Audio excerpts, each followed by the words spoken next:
pakasalan at ikaw ang gusto kong makasama noon, ngayon at bukas. Oh, sweet Jesus! Totoo ba itong narinig ko? Magpapakasal na kayong dalawa? Oh, I'm so happy for you both! Oh, this calls for a celebration, iho.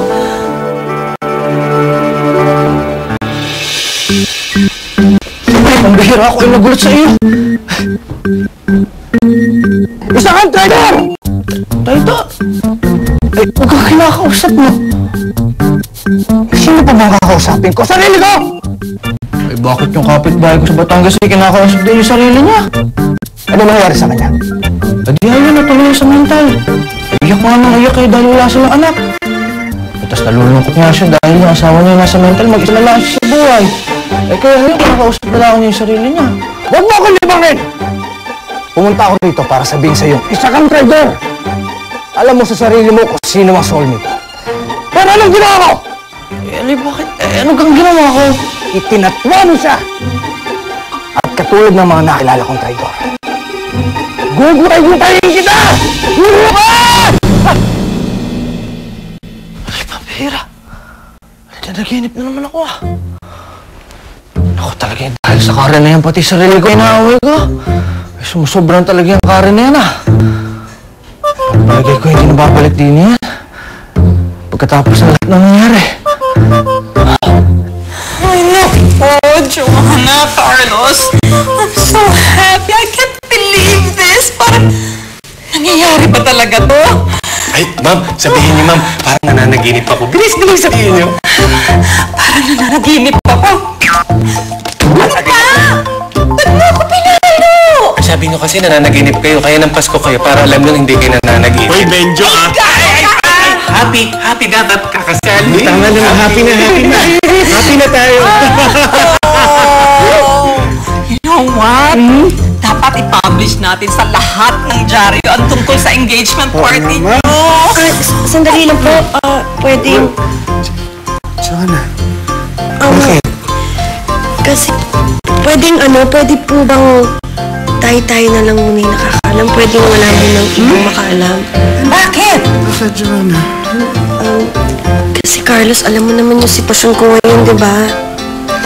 May mga bagay pa akong dapat ayusin. At dapat kong kausapin si James tungkol dito. Gusto ko ako magsabi sa kanya. Ayokong malaman niya pa muna sa iba.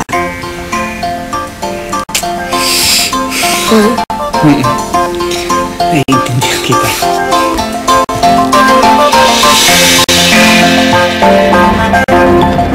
Joanna, ba't ba sagot yung phone call ko?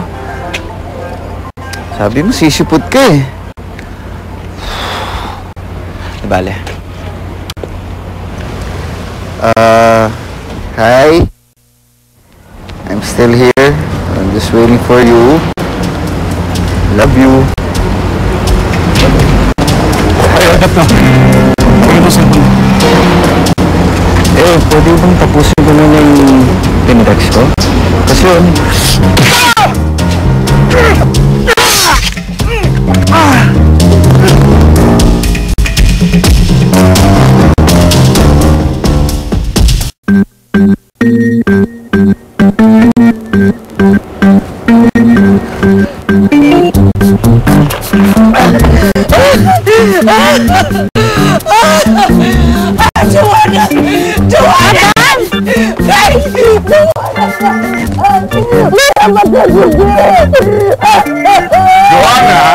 Joanna, ano ibig mong sabihin? Hindi kayo nagkita ni James kagabi? Lolo, it's so complicated. Anak ko, alam ko na. Of course, nagbago na naman ang isip. Pinala ko po sa Joanna, no? Nagbago na isip. Joanna, Day! Day! Sino ako dyan? Iyak ka, biyak! Kita dito! Sino ba? Sino ka? Hindi nga po ako si Joanna. Nag-i-explain ako kanina. Ay, mabig ka dyan dahil hindi ko kailangan ko. Joanna! Joanna! Joanna! Ano ba ginagawa niyo rito? Ayaw mo bad news! Ayaw mo bad news! Sino namatay? Si James! Si James! Namatay si James! Namatay si James? Yes! Namatay na si James! Papabayaran mo ako dahil... Ubus!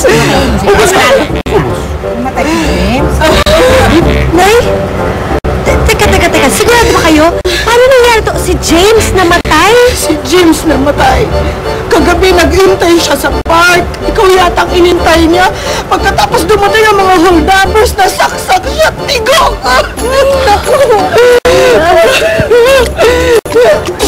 Wait a minute, Day. Bakit pareho kayo ng wardrobe? Na-distract ako eh.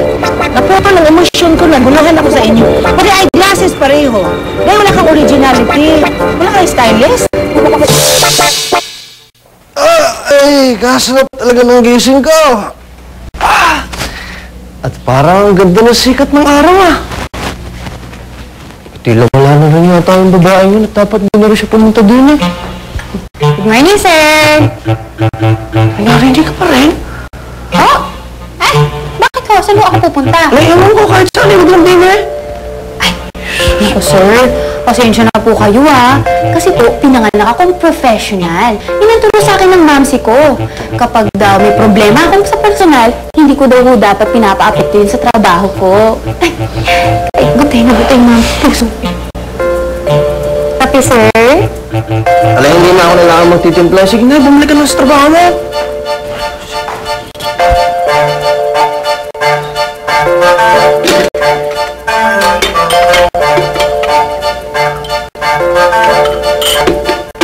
Alay, pambihira rin talaga yung babae yun.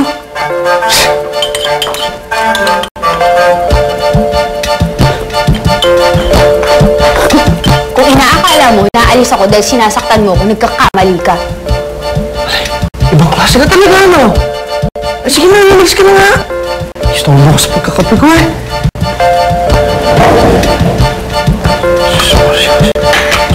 Pambihira ka, Ibang klase talaga ng babae mo,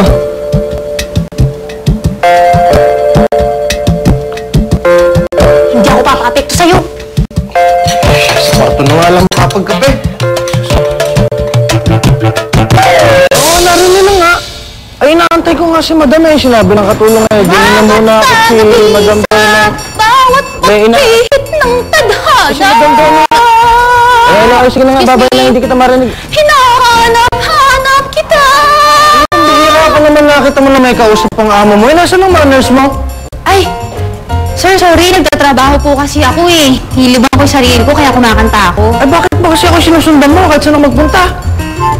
Sir, hindi ko po kayo sinusundan. Nagtatrabaho nga po ako. Seryoso po ako sa trabaho ko. Ay, talagang seryoso ka sa trabaho mo, Ay, sige, kung gayon linisin mo nga lahat ng salamin din at karo mo na, punasan mo. Nang may silbi ka naman. Yun lang ba, sir? Ay, bakit hindi mo kaya? Excuse me, sir. Excuse me lang po. Ang bihira ka, yabang. Hindi naman pala kaya, iniwan pa ang mga gamit din, Tingnan mo naman ito, katulong na to, walang silbi talaga, amo pang nagliligpit,